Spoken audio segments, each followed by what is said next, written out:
I want to talk about a country which has had the world's best performing stock market in 2018. We're talking about Jamaica, of course. And we're joined now by the island's Finance Minister, Nigel Clark. I'm very pleased to say is here with us in New York, visiting the United Nations. Wonderful to have you with us.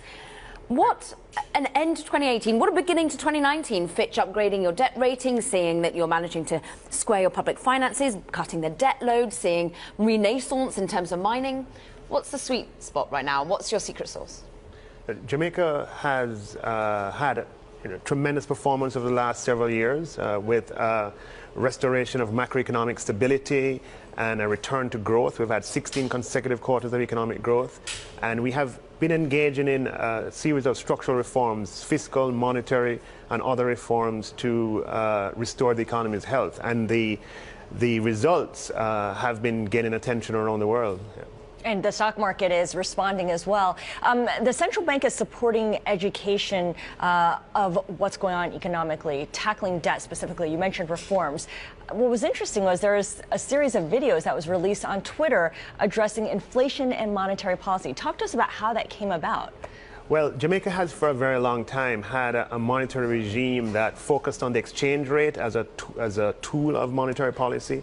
We have been moving away from that gradually, from a managed float to a market-determined exchange rate, with an inflation target being the anchor of monetary policy. Late last year, in a speech I gave, I sent out a very light-hearted critique to the central bank, saying that they're doing all of this but not communicating to the Jamaican people, who ultimately they are accountable to. We have legislation in Parliament to make the central bank independent. And did they respond to my critique?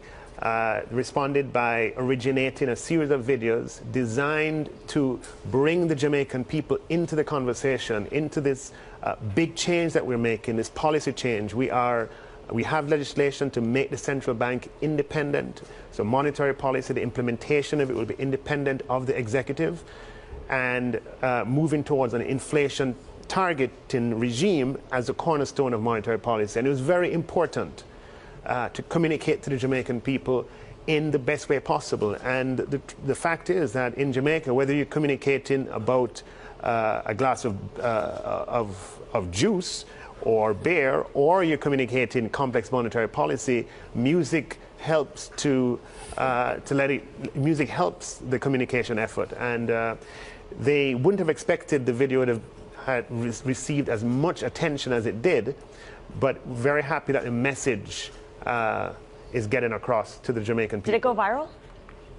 Did it go viral, the videos? The video, yes, yes, the video went viral, absolutely. Measured by the number of times it was shared and the number of times it was viewed, it went viral and it was seen all over the world. I believe the central bank got comments from monetary policymakers in other countries. There it is. Recommending. Well, we can't listen in, but we can certainly watch it. There we go. There's the music. Exactly. Just showing how reggae can be a form of communication. I'm interested in the communication of how you talk about growth going forward. Because at the moment, we're seeing what I saw Fitch saying, like, you're going to get about 2% growth going for the next couple of years. But the Prime Minister's focus is for 4%. How is that to be achieved? Why is it not yet achieved? Yes.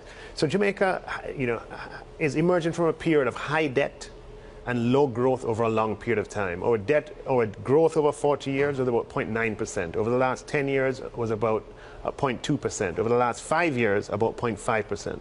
We are now seeing growth at a level of 2%, and we've had 16 consecutive quarters of economic growth, the longest such stretch of quarterly growth since we started measuring growth quarterly in 1997. We, as you have quoted the Prime Minister, we want to elevate levels of growth, and so we are investing in infrastructure to allow us to improve the productivity of business. We are investing in training to improve the productivity of labor, and we are reforming our tax system,